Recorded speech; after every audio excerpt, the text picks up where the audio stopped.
I am Rob's Rogues. For 3 years, I've been reviewing action figures on YouTube.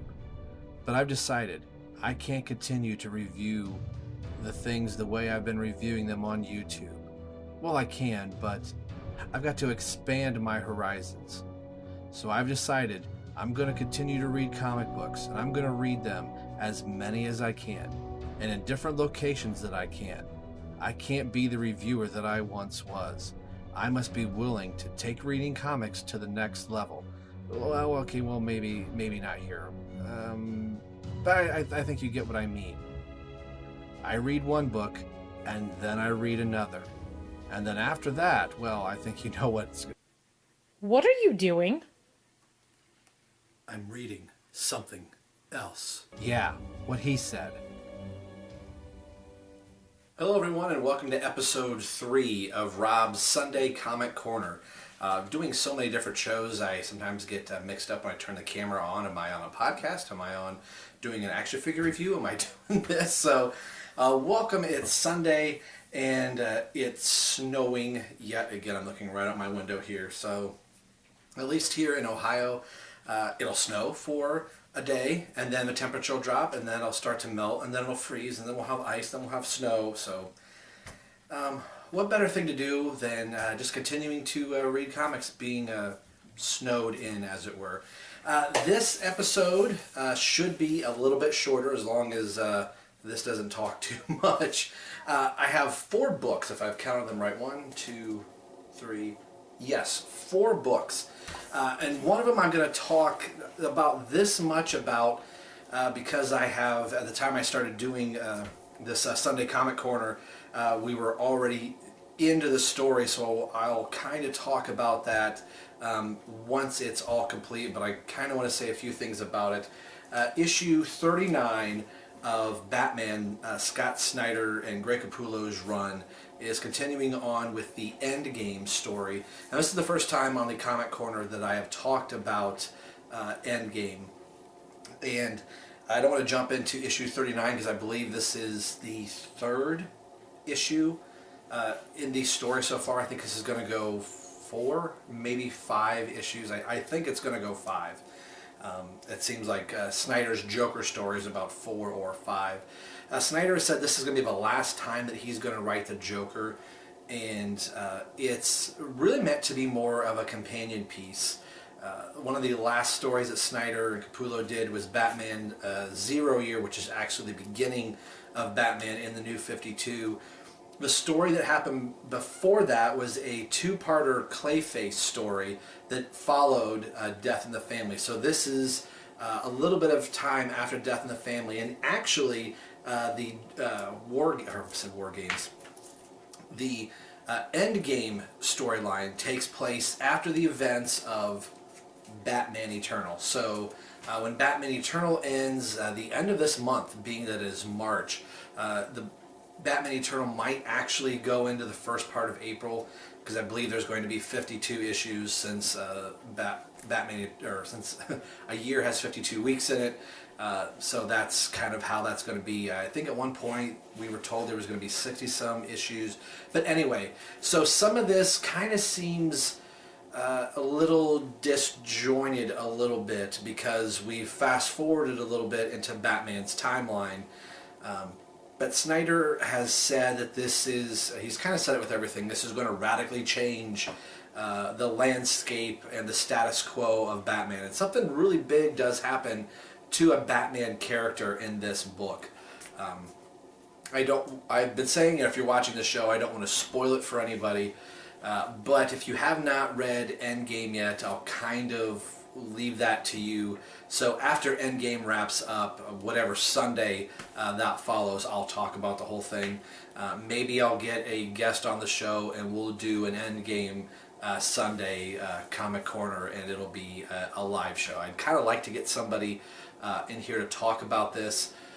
She probably knows I'm talking about her. She's talked about doing some type of comic show herself. So we'll kind of see how if she gets her show off the ground by the time Endgame wraps up, if she has time to read Endgame. So just a little bit, initially, Snyder and Capullo were really kind of quiet about Endgame. Just the title Endgame alone had people thinking, is this going to be Snyder Capullo's swan song? Is this going to be their end on the Batman book? And Snyder said recently in a few interviews that he's done that initially this was going to be their very last Batman story. They decided to change Snyder's changed his mind and said he thinks he has a new story, but his new story is going to be radically different and is talking about changing the status quo of Batman and something that hasn't been done to Batman or the Batman universe in 75 years. So I'm curious and cautious at the same time. DC, at least with Snyder, and a lot of writers feel the need to put the main character through utter despair and turmoil. We've got to tear the hero down and then rebuild him up in a new way. I'd kind of like just to get to the point where we're just telling stories. Batman has survived for 75 years without much change to Batman. And I don't think Batman needs a whole lot of changing. I don't want to totally revamp the whole Bat family. It was nice the Bat family is kind of small. And with adding Harper Row and adding in Cullen, Harper's brother, and we have, I'm totally forgetting the new kid that is with Bruce right now. It is totally escaping my mind. I'll think of it in a minute here. I don't have to pull out Duke. There we go. See, I don't have to pull out the book. Duke is kind of in there. So in the Bat family, we have 3 new people added to the family. Damian has not been brought in to Snyder's book yet, but in this particular issue, all the Bat family that's currently available to Bruce, being Red Robin, Red Hood, and Batgirl, are in this book. A member of the family, and I'm going to use the term broadly here, has something now in common with Aquaman from the 90s.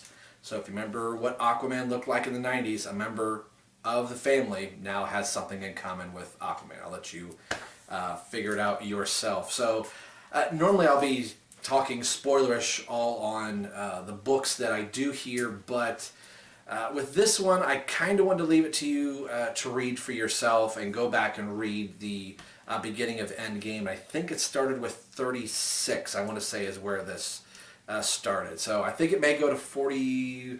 41, 42, it says 39, so there might be 2 issues left in the Endgame story. There's going to be some tie-in issues. Batgirl is going to be one of them. Arkham Manor is going to be one.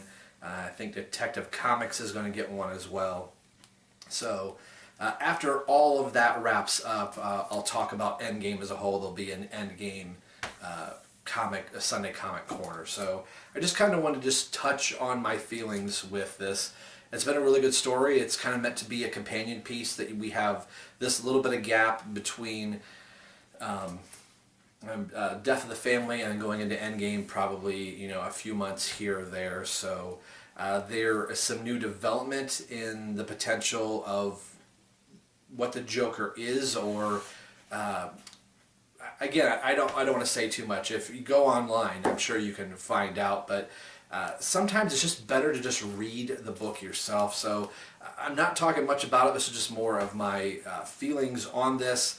I would just like to continue to keep reading good stories, whether the story after this that Snyder and Capullo tell is their last one, but I don't want to be looking at a Batman that I no longer recognize, if that makes sense. Regardless if the costume changes or there's little things here or there, but I don't want hook hand Batman. I don't want Batman with one arm, or he's partly robotic now, or something really weird, or there's no Bat family. It's all these new characters. So I guess I want my cake and eat it too with the new 52. So we'll see. Again, the entire universe is going to change after the Convergence title, which is where the next Batman story is going to change. So certain elements of a lot of the books that I'm reading may change. Maybe little bits will be changed. Maybe parts of old continuity will get put back in. We really don't know yet. But that being said, this was a really good issue, and some of the things that people were saying about Death in the Family, that Snyder had set up a lot of things that people thought, ooh, who's going to die in this? Snyder kind of comes back and is kind of like, okay, well, some of you people wanted something to happen to somebody, and something big does happen to somebody in this book. So if you have a chance to read it, I would say put it in the comments, but maybe wait just a little bit in case somebody hasn't had a chance to read this yet. Maybe go to my Facebook page and you can send me a private message or something like that. So I'm sure everybody probably knows what I'm talking about. For those that don't, maybe this is the incentive to kind of check it out. This has been a really good story. And Snyder has put in Crazy Quilt in this story. Crazy Quilt, a double Z-lister in Batman's Rogues Gallery, but he found a really cool way to add Crazy Quilt in here. So this has been really good, and it was nice to see the members of the Bat family back in this book. So some big questions of like, what does the Joker know? Has he been in the Batcave? Does he know who people are? It's really kind of answered in this book. So check it out, Batman 39. All right, Batman Eternal 47. We're getting closer and closer to the end. It's hard to believe that a year is over, at least far as the Batman Eternal book already. I mean, we're really close. I think initially they said it was going to be 52 books, and then they were kind of talking that it might go into 60.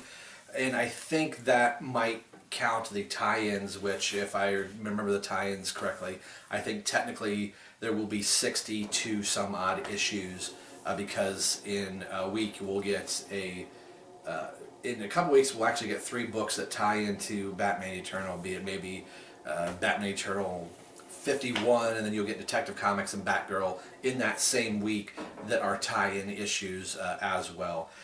47, by the wonderful cover here on the front by Jay Lee, I believe. Before I say that, I've got this issue out so I can kind of look through it with you. Yeah, Jay Lee did the cover on this, so I'm trying to figure out how to put in like pictures in here somewhere. But hopefully you can see the cover well enough right here. If not, Google is your best friend. Google this really cool image to see him draw Hush and Alfred here on the front. Again, like I said, this whole Eternal storyline takes place before Endgame in the current Batman book. So a lot is going on in this particular issue, but this issue was a really easy read.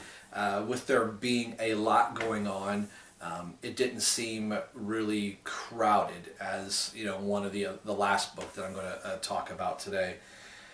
We have Alfred still kind of in and out of consciousness since he has had the fear toxin put inside of him by Hush, so he's kind of recouping from that, and then fighting with alongside of Bane in the destruction of I almost said Arkham Manor. Of Arkham Asylum. So Alfred's had a lot happen to him in this book. So a really cool thing that they did in here in the beginning part of this book is they showed Arkham Manor here off to the side, which again I apologize, you probably can't see that very well. But you see the insides of the once nice Wayne Manor, which is now Arkham Asylum, for lack of a better word, with the Batcave below. And Julia isn't in the Batcave at the moment. She's kind of left Alfred alone, which probably is not a good thing. And Hush has a wonderful job of being able to torment the Pennyworths. He's always kind of just trying to mentally torment Julia, and causes Alfred to kind of wake up through some of the same torments. And just by saying, where's your daughter? What is she doing? What's going on? So it's kind of bringing Alfred in and out of consciousness as he's still trying to get over the fear toxin. We have Julia donning on a costume, which I'm trying to remember what Kyle Higginson's, I want to say it was like Night Watcher or something like that, his Bat character that was part of Batman Incorporated. I'll show you the picture here of Julia down on the bottom here. So it looks like she's part of the Batman Incorporated team, but she's going out, normally she's gone out in like a skin-tight type of a leotard, kind of like Catwoman would wear, but now she's going more like in a costume, so I don't know if that's going to be normal for her to do or not, but she's going out to talk to Catwoman to get information from Catwoman, basically about what's going on in the whole shipyard. and any other information that she might have. And Selena, well, not Catwoman, Selena is basically telling her she has no idea what is going on. Even though she's in control of the Gotham Underground, there have been a series of containers that have delivered and ordered, or people have ordered specific things off of these containers, and the manifests are empty. She doesn't know what's been ordered or when and where they've been delivered, but knows that they are specific items, which kind of makes me wonder that she does know more than what she's letting on, and that she's kind of poking fun at Julia, that she doesn't know who Julia is, but saying, oh, you're just the newest member of the, Bat family, the next lackey that Batman has. And Catwoman was certain that Batman was going to, I keep saying Catwoman, Selena was going to meet her there, and it ends up being Julia Pennyworth. So I want to make sure I don't miss any beats. Batman is flying back from Ra's al Ghul, and Batman is still under whatever Ra's did to him. Alfred is managed to get back on the comm link, and Bruce is kind of surprised that Alfred is on the comm and telling him, relax, Julia, take care of it. And Alfred is saying, Julia's not here, you must have sent her out to do something. But Bruce is telling Alfred that it can't be Ra's al Ghul. He's was in a pit in Tibet, which ties into Robin Rises. So it was kind of cool to see that element come back up. So that kind of makes me hopeful that maybe Damien will make an appearance here. But who knows? I guess I'm still hung up on why isn't Damien back in the other Bat books other than the Batman and Robin title. But it's interesting that that Ra's must have done something to him to cloud his mind that he can't. He's just totally dismissing that it can't be Ra's. It has to be somebody else is in play of Gotham City. So we don't get any other information from Batman other than that. Julia does get back into the cave and has sent out all of the Bat family. They managed to crack the code from the Batcave of the specific items. So Julia has dispatched the rest of the Bat family while Batman is flying back into Gotham City to track down the specific items, and they know who has these items because of what they are. They send in Batwing to deal with the Scarecrow. He has these crow drones that is going to be able to act like a military drone that can survey an area so he can find out where he's going to make his next move, and it actually works as some type of a lethal device as well. So they send Batwing in to deal with the Scarecrow, and it's really cool that they send him to Gotham Cathedral, which any 89 Batman fans out there was kind of cool to read that. And that's been the cool thing about Eternal. They put all these little nuggets from the whole 75-year history of Batman, be it the 60s TV show or the movies or just comics in general. It's been a really cool read to see a lot of these rogues gallery members, villains that we haven't seen in ages, and even just general heroes and people that Bruce or Batman would come in contact with. They send Red Robin in to confront Clayface. Clayface has received a lot of television gear to want to do some acting, and is kidnapping people so he can be a better actor. So Red Robin is tracking down Clayface and make sure I'm not missing anybody. They send out Harper Row to track down Mr. Freeze, and he has freezing units and equipment for his freezing gun. Excuse me. Guess I must have some to drink. Pardon me there. To freezing units, because he's going after and freezing family members so he can have that perfect family. And Bluebird is there tracking his movements, and a creepy one, excuse me, pardon me, Julia sends Batgirl into the Gotham City Funhouse, which is the same spot for the Killing Joke, where the Joker took Barbara once she had been shot, and where Commissioner Gordon had also tormented and tortured Commissioner Gordon, and where Batman and obviously the final confrontation of Batman and the Joker were in the Killing Joke, and they make reference to that here, and Batgirl knows she has to check it out, and Julia says, I apologize for sending you here. We can send somebody else in. Cough. But Barbara knows that this needs to be done. There's nobody else. The family is spread very thin. So she goes in to check the fun house. So it's really kind of cool. You see the creepy elephant and just everything with the fun house that's there. So I actually got out the Killing Joke and was looking at some of the layouts for that.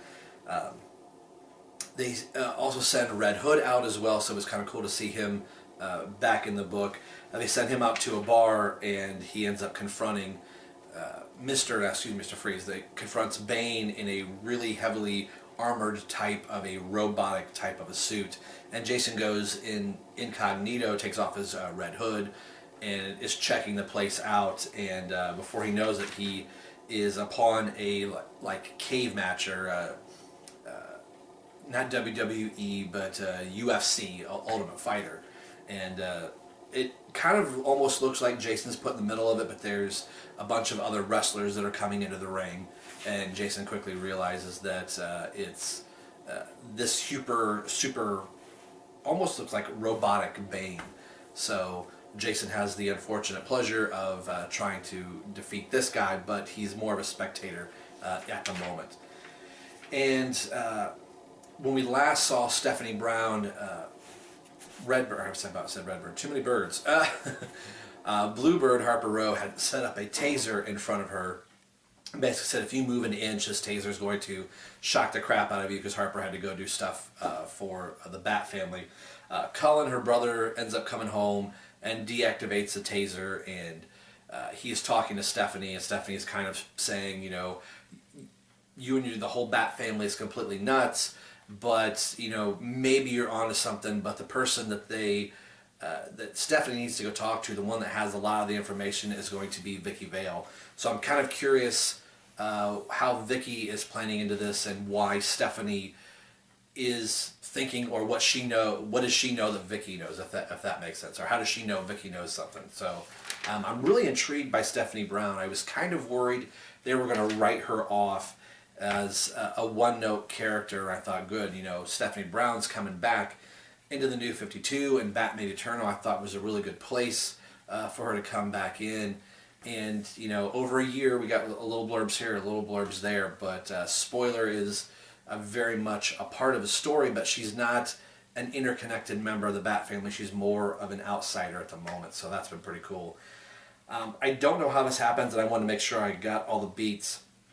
After Julia was back in the cave, she was somehow overtaken by Hush. Hush had got out of his containment unit, so I don't know if he was able to manipulate Alfred, but he ends up putting Julia in this torpedo capsule and rockets her out through Gotham Harbor from underneath Wayne Manor, and she arrives back in Gotham Harbor to the city on flames, which is very much like the very beginning of Batman Eternal. This has been really good. One of the last things here that Hush ends up putting a bag over Alfred's head, because he is probably taking Alfred, and is very cryptic with Alfred, and very sadistic too, kind of saying, you were always there for me, Alfie, and you always were there to let Bruce and I play, and I just want to play with Bruce one more time. And Hush deactivates the bat plane Bruce is flying in, and it crashes somewhere in Gotham City. We don't quite see it yet. It appears to be a bridge, and Bruce can hear everything that is going on. So this was a really, really good issue. It was chock full of the entire Bat family and supporting characters, and kind of seeing what all the villains were doing up to this point as well. 47 issues in, and I remember thinking, as this whole Eternal storyline was going on, I thought, wow, 50 some odd issues. If it is an issue every week, 52 issues, what's this going to be like? So it's been interesting reading Batman and Robin, Detective Comics, and Batman, and then Batman Eternal, and all these books are all going on at the same time, but the events of this one particular book is going to have ramifications for everything else. And then after Convergence gets here, the whole entire DCU is going to look different. So it's a soft reboot inside a reboot, but This has been a really, really good book. All right, the next book, and this might be a kind of surprise to some people, is Deathstroke. I'd only picked up a couple Deathstroke issues before this point that tied into the Hawkman Wanted storyline, which also crossed over into the Green Arrow book for a short time. This is also completing some of my stack. I'm missing the 5th issue, as we're hearing my phone go off there. For whatever reason, it was not in my pull box this week. It was an issue I really, really wanted to read. The story's been pretty good, and I got on this initially because of the Teen Titans. Excuse me, hearing about Jeff Lemire. Tony Daniels is writing and drawing this, and this book is really pushing the mature rating for DC Comics. A friend of mine were talking. He's reading Mortal Kombat, which is being published by DC Comics, Mortal Kombat X or Mortal Kombat 10, that is a prequel to the video game that's going to be coming out. And he said it is very graphic, and the language, they will drop the F-bomb in there. There's some slight nudity and things like that. This kind of feels like it's kind of that way. The violence is... I almost would say it's very Kill Bill-ish at points, where it's almost violence for the sake of violence, but it is Deathstroke and the people that he's fighting, so they're not holding back. You're seeing everything that is going on in here. I like it or love it. I've kind of become a fan of the Deathstroke character, yes, because of the Arrow TV show.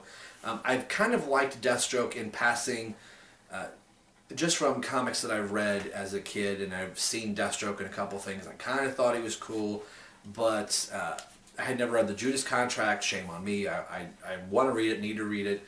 So, I knew who Slade Wilson was, I knew who Deathstroke was, and I knew who Rose was, the Ravager, so she was in Teen Titans books that I was reading, and Deathstroke would come in and out, so I knew a little bit about him.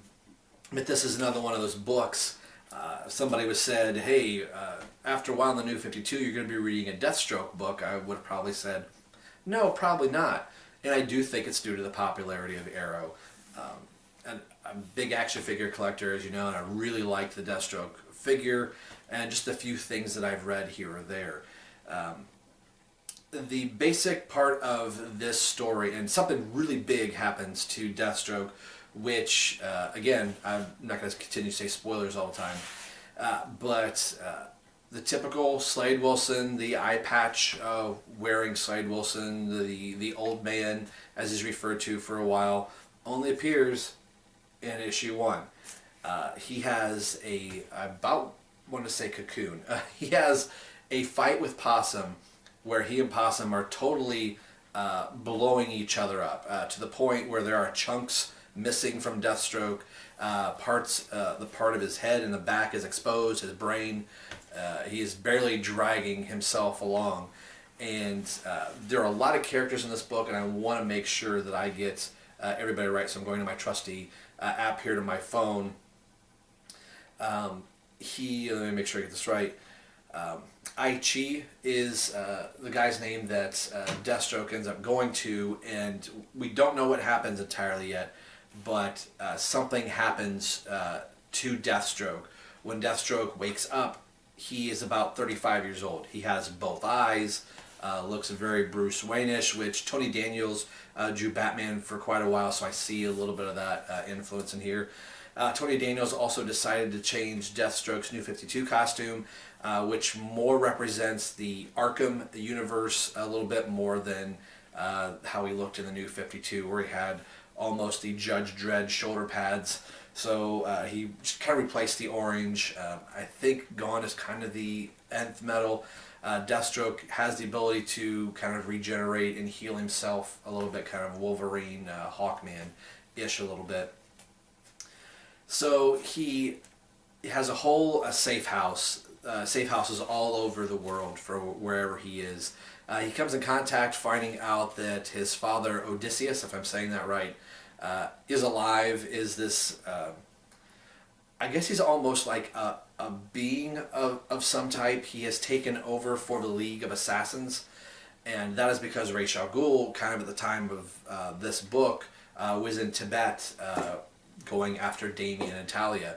And because of that, Lady Shiva and Odysseus have taken over the League of Assassins, and there's a hit put out on Deathstroke.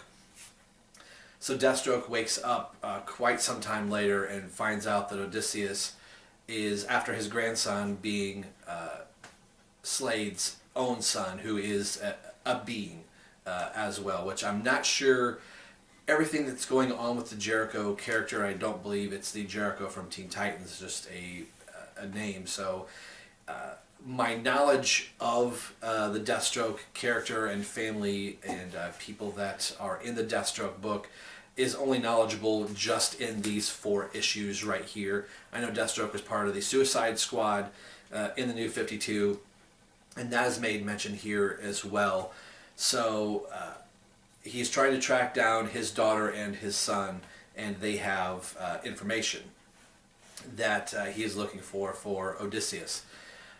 There are gaps in Deathstroke's memory. Fury, or Red Fury, I believe. See, there's a lot of people here to remember. Red Fury comes up to him and tells him that he purposely placed gaps in his mind. And, yeah, Red Fury. Make sure I have that right.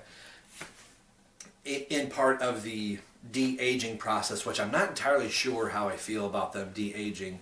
I'm wondering if it's a plot point just for the story and he's going to rapidly age and lose the eye all over again. And that's kind of interesting that when he's fighting people, he's having to close his eye, and someone makes mention about him opening the eye slit on the blue side so he can fight better. And he said, actually, having both eyes is messing his perception up. He has spent so long and trained himself to fight with one eye, he keeps that side of the blue side of the Deathstroke helmet covered up, because when he's fighting without it, he kind of finds himself losing a little bit more than he actually should. The trail leads him to go into Gotham City, and he kind of wonders why his son would be going to Gotham City. The people in Deathstroke's life have been slowly taken out. All of his safe houses have been destroyed. All of the money through all the contracts that Deathstroke has collected over the years, I believe it says he's killed over 600 people. In this time, all that money is gone. So Red Fury says if you take this truth serum type of a thing, you're able to get waves of your memory back, but he's not totally believing the images that he's seeing. Is it a hallucination from the truth serum type of a drug, or are these events actually really happening? He has a friend in Bronze Tiger, but Bronze Tiger doesn't recognize him as a young 33-year-old man. And not until they're kind of fighting that they are kind of understand, but with the help of Red Fury, who actually ends up being a woman, and I cannot quite remember who she is, and shame on me. Pardon with me for just a moment as I open this up, and we will find out. Reading so many books, I want to go, oh, I can remember that. Rose ends up finding Jericho at one point, and does get a hold of Jericho, and she's trying to take him away from Odysseus and the people that are coming after him, the League of Assassins. You would think I would know this better, and I don't. It is... See, if I just would have opened this beforehand. I tried to open the last issue, so I kind of have it in front of me. Kendall James, and she works for the Dead Bastards. And it was kind of cool how she was in this face mask with an F on it, which kind of looked Deathstroke-ish, and kind of hid her bosom a little bit in the jacket that she was wearing. And in the fight, Deathstroke ends up tearing into her jacket and, is showing. So you don't see it, bra and all that stuff. Anyway, boy, I'm going right down a rabbit hole here. So he said he's like, I half wondered when they were kind of sparring back and forth. Bronze Tiger is part of the League of Assassins, and he was trying to... they gave him part of the truth serum as well, because they were trying to figure out, why is Odysseus trying to go after his son, Jericho, and Bronze Tiger was actually trying to warn him that she was potentially a bad person, but we find out that they are implanting a false memory into Bronze Tiger so he can go back to the League of Assassins, to Odysseus himself, and say, Deathstroke is dead. I killed Deathstroke. There's no need to go after Deathstroke, because they do not realize that Deathstroke has been de-aged from whatever Aichi had done to him. So Deathstroke has the kind of easy job of being able to look for his son kind of in plain sight, and nobody sees the white-haired old man looking for his own son. So all of his team is being put back together, and he finds out in issue 4 that he has to go to Gotham City and work with his old Suicide Squad member, Harley Quinn. This was kind of another reason why I decided to stay on the book, is he is going to be going up against Batman.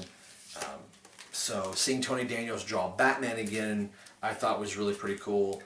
And you only get one panel of Batman, and I should have had issue 5 here so I could talk about that. So I'm going to have to try and have my comic book shop reorder it, or I'm going to have to drive to another comic book shop to get it. So basically, the whole gist of the story, he's on a case to track down his son, and also trying to find out why he's young again. I know that has, again, this is another thing with the New 52. People are like, oh, I can't believe they're changing things in the New 52. I don't know if it's for a plot point in the story, or if this is going to be the way Deathstroke is going to be from now on. I hope not. But I'm also curious to see the Teen Titans show up in however many issues. I'm not sure exactly when. So I don't know if I'm going to entirely stay on this book. I have really liked it. The art is fantastic from Tony Daniels. I know, again, with some of these, there are multiple issues. There are probably parts that I'm leaving out here or there. But I'm hopefully getting us back to single issues so I can talk about the single issue. 4 was really good. Having him interact with Suicide Squad, and he faked his death in the Suicide Squad, so Harley sees him, and it's kind of like, well, you stabbed us all in the back. I wasn't reading Suicide Squad, so I don't entirely know what happened, but he basically sacrificed himself for the betterment of the group, but kind of screwed them over in the process, and Harley's kind of going through that. So yeah, he's basically him just tracking down clues to try and find his son, and sees all these severed heads in a room as he and Harley are going through trying to find out, well, why is Deathstroke's sword in here? Somebody had taken that from him, and that's when Batman enters the room. So it says issue 5 of Deathstroke is going to be the bloodiest confrontation in the DCU against Batman and Deathstroke. So I'll be kind of curious to see that. And again, if you're a little squeamish, even just about art, Tony Daniels does not hold back at all. You see swords going through people's mouth, off the back of their head. Like I said, Deathstroke's part of his head was blown off. You see part of his brain. So it is definitely the most gruesome book that I've read, but I kind of like it. I'd kind of like to see Green Arrow show up in here. I didn't think I'd be reading Deathstroke in the New 52, but I am. So let's go on to our last book for today. All right, the last book for today, Justice League United. And this goes through annual number 1, so we finished 1 through 5, or 0 through 5. So this goes through annual number 1, 6, 7, 8, and 9. And let me tell you, this is a giant story, and there are so many characters in this. I've got my phone and everything else here to help me get through this. Basically, we're still continuing the... this is, I'm going to say this wrong. I know I'm going to say this name wrong. I'm just going to look at it right now. The Infamous storyline, or the Infamous saga. This is 5 of 6 of this particular issue here. So the storyline is going to end in issue 9. So I almost lucked out and got to read 2 complete story arcs in the New 52 for Justice League United. But issue 10 does not come out, I think, for another week or 2. This is the 1st of March, so it may be a couple weeks yet before issue 10 comes out, but I've got issue 9 here for my reference. The Ultra from the previous story, the baby that was created from all the living beings throughout the whole universe that was going to be this lamppost of peace that Ron was going to help creating. Byth had taken the child, and we saw the slowly rebuilt Justice League America, which becomes Justice League United.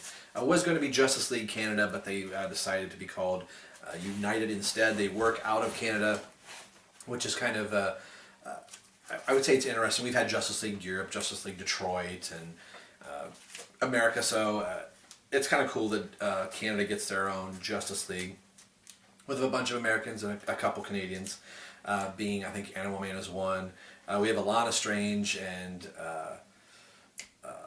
Adam Strange there. They are kind of tied and paired together through the Zeta beam as they were beaming members back and forth. The two of them are kind of trapped in the Zeta beam, that they both can't occupy the same space or the two of them will explode. But during any type of a fight, or if they're just sitting here having a conversation, Adam Strange can disappear and Alana could be right there. So I think fiance, or probably husband and wife, or I'm not exactly sure of their relation. I think it's husband and wife since they have the same name. I think they got married at some point shortly before this. So they're not able to actually be together, but it's kind of funny that they'll zip in and out. One of them could be eating something, and there could be a battle going on that the other person is not aware of, and then Adam could get sucker punched right in the face and about knock my comics off here. That would have been horrible. And realizes, crap, somebody needs to tell me what's going on. So Byth has come back and is still tracking down the Ultra. Wants to be able to use it for the Infitus storyline, and we slowly find out that Ultra is going to become this being Infitus that is going to plague the 31st century, and that is the home of the Legion of Superheroes and Legion Lost. I am very ill-equipped to talk about them. Something I did want to point out in this book, if you can see, something that was very 80s for me and 70s.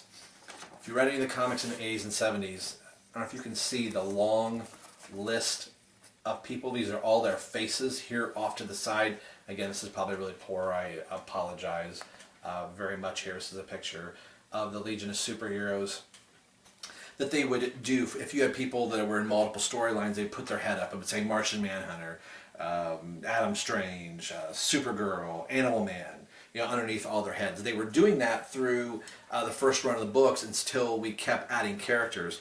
The characters that are in this book, let me see, 1, 2, 3, 4, 5, 6, 7, 8, 9, 10, 11, 12, 13, 14, 15, 16, 17, 18, 19, 20, 21, 22, 23, 24, 25, 26, 27, 28, 29, 30, 31, 32, 33, 34, 35, 36, 37. 38 heroes are in this book, not to mention villains and everything else that's in here. There are a lot of characters that have been slowly added over these, 6 issues here? 1, 2, 3, 4, 5 issues. 6 would be 10.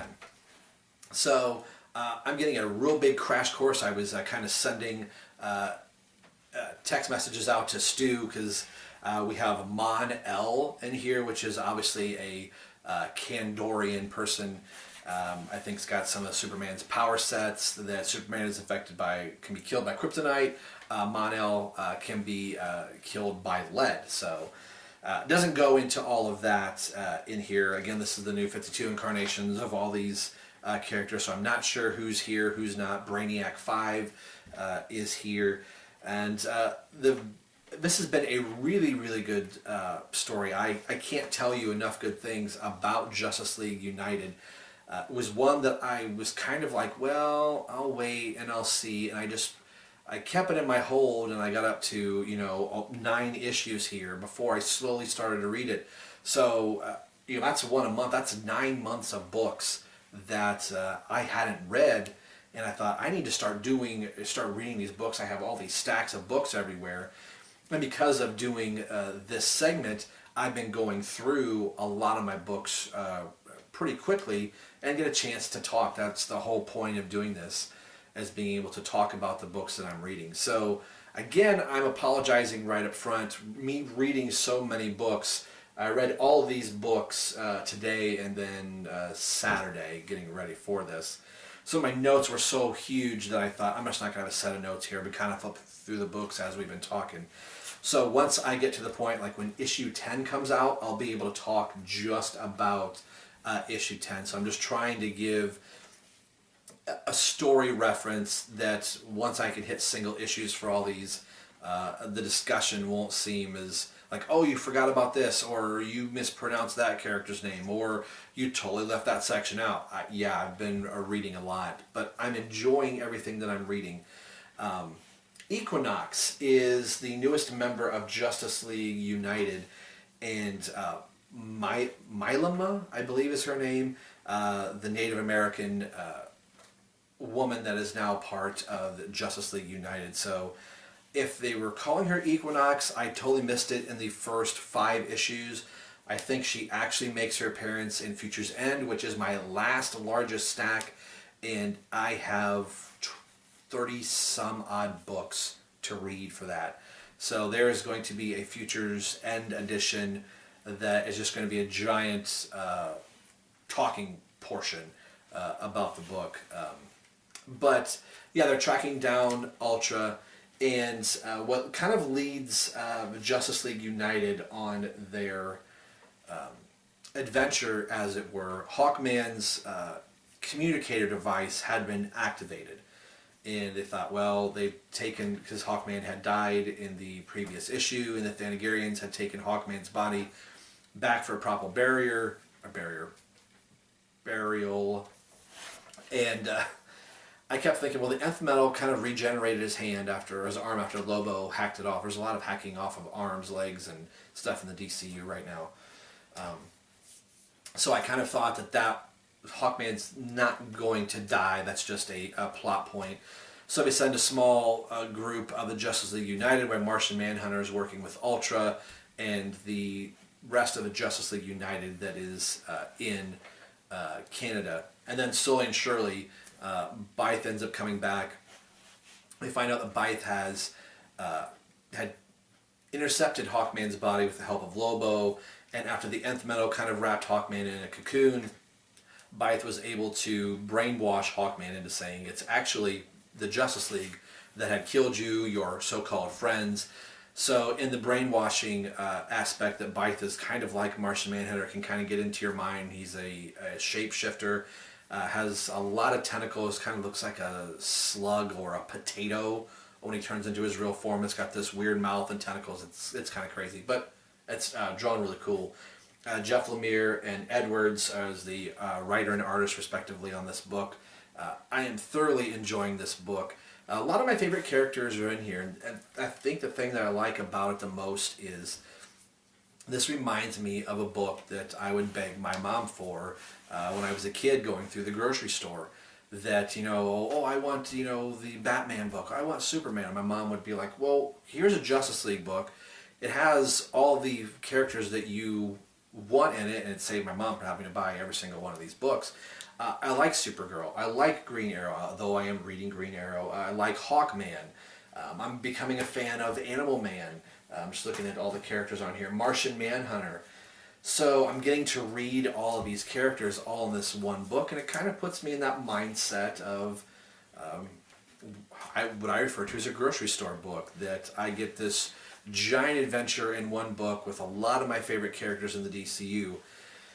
And what ends up happening as the group is going after Hawkman, they find out that he's been brainwashed. Another group finds out that the Legion of Superheroes land on Earth from the 31st century and say, we have to kill Ultra, who is approximately 7 or 8 now. He's aging rapidly, much like Spock.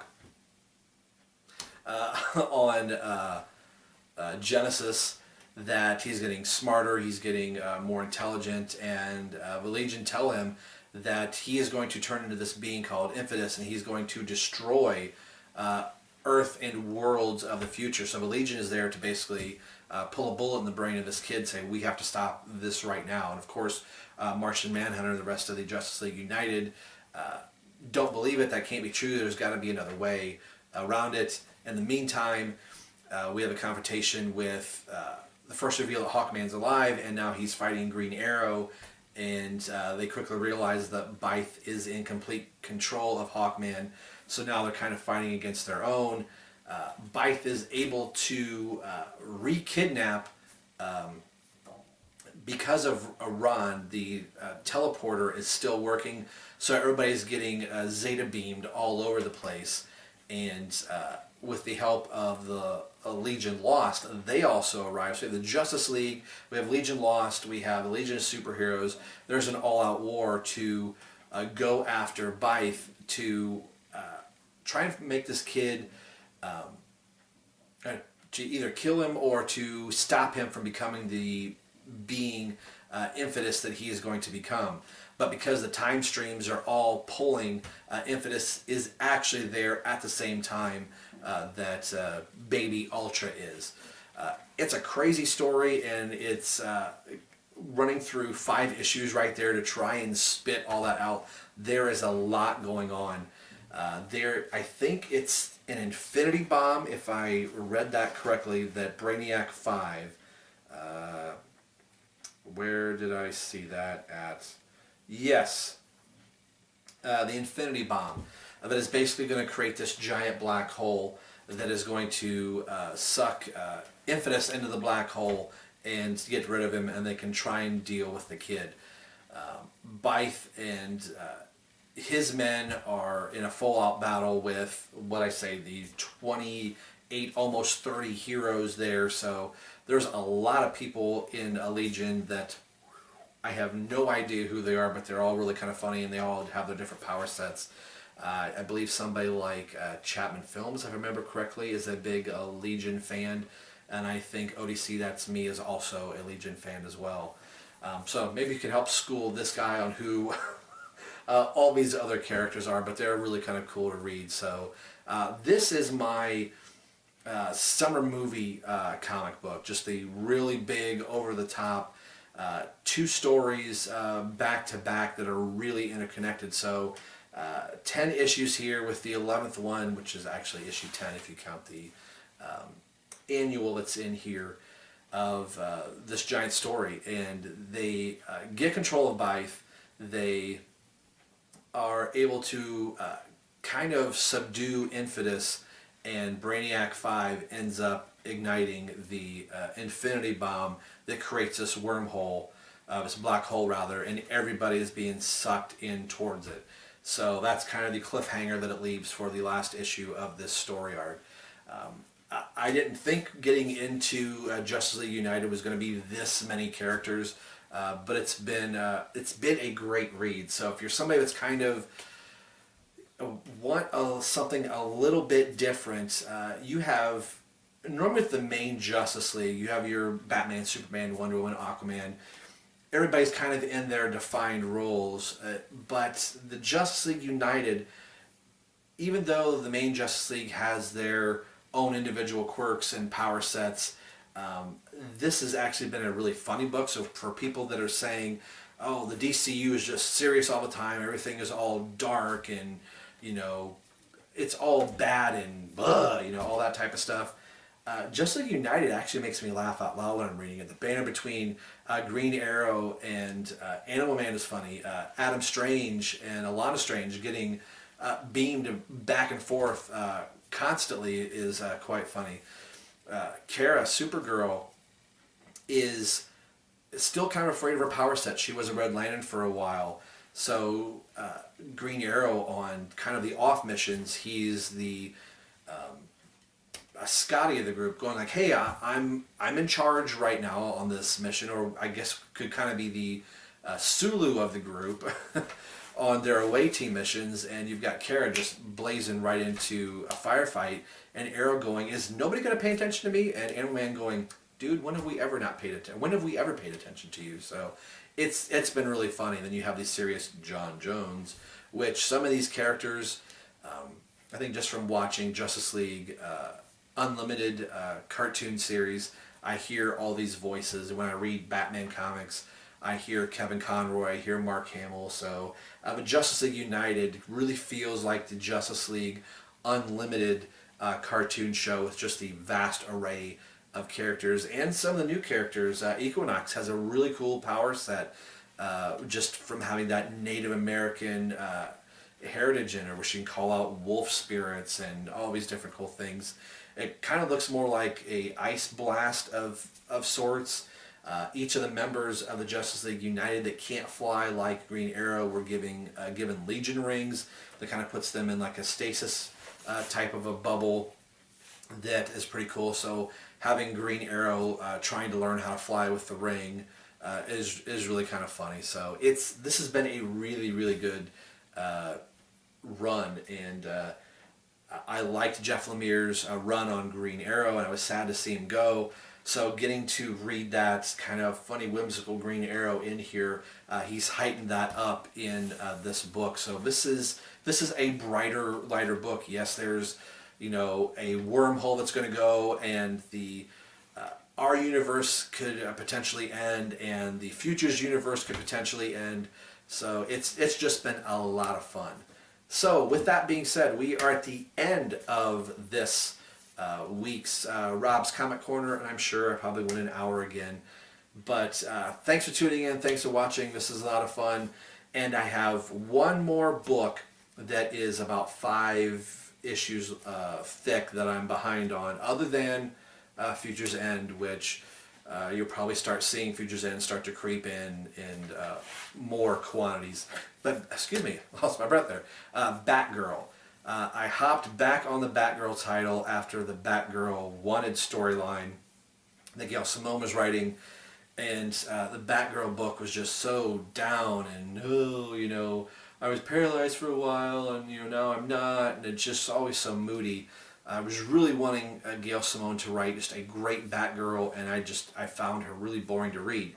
So when Batgirl got revamped, I kind of hopped back on it, and I'm a little torn with Batgirl. I kind of re-dropped it, but she's starting to be the new wave and the new flagship in the DCU that's going to be coming after the Convergence title. So I might hop back on.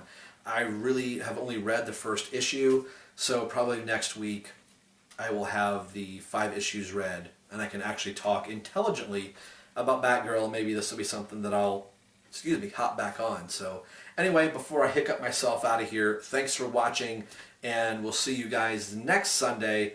And I know the video ends up posting on Monday, but hopefully I'll get it up today. But we'll see you next Sunday for episode 4 of Rob's Comic Corner. See you next week, guys. Bye.